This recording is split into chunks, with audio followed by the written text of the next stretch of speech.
Hey skiers, it's Bob with SkiEssentials.com. Welcome to our 2026 ski test. We've got a K2 Mindbender 96CW for you today. Really fun all-mountain ski, nice middle of the range build, shape, profile.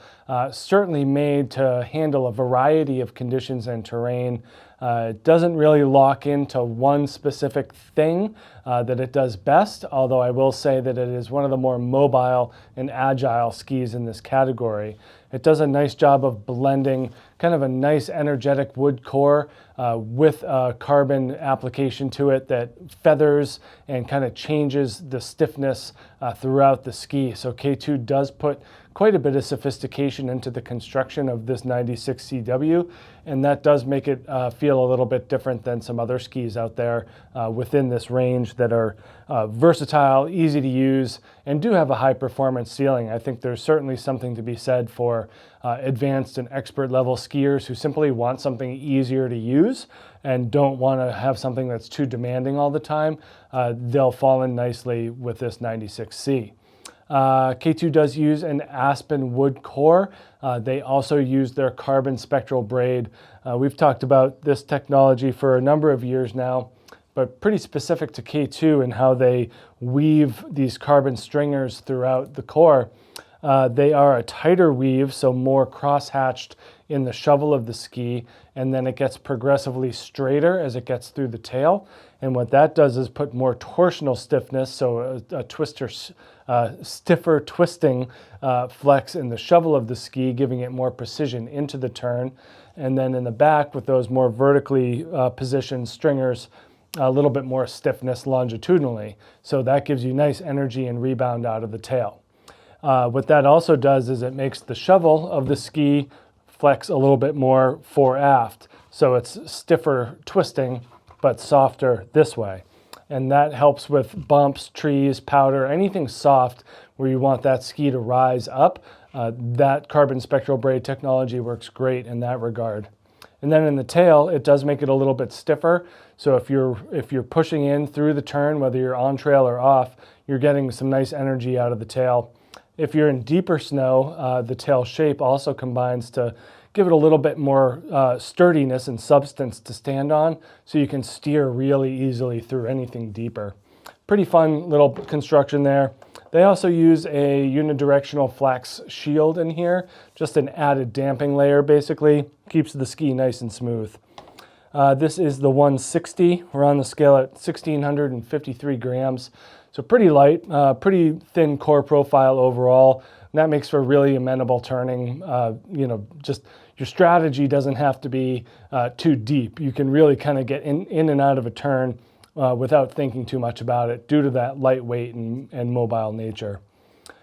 Shape-wise, mid-90s, great place to be for mixing up terrain and snow conditions.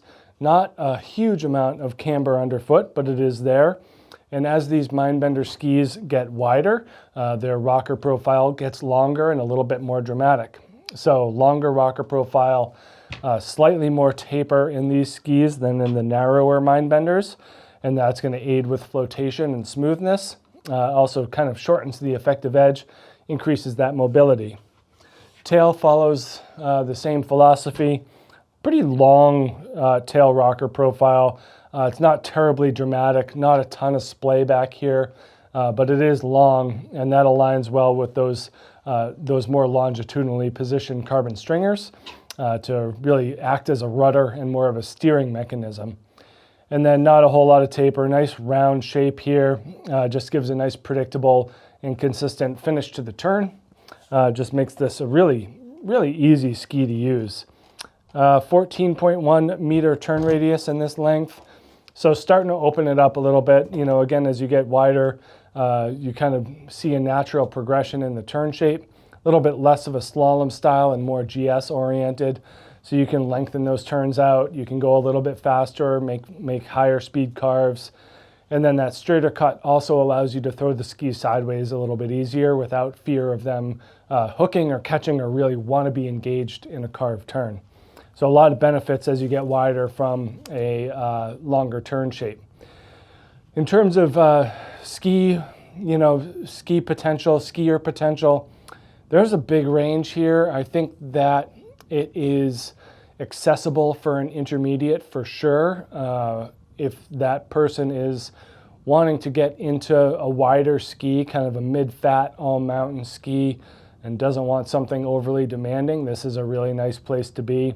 I think that an aggressive expert will find the top end of this ski pretty quickly, especially if they're known to pressure the fronts of the ski more than the midsection. That's where you'll find a little bit of a limitation, is in kind of the flex and response of the shovel of the ski, especially when you're being aggressive or skiing with faster speeds.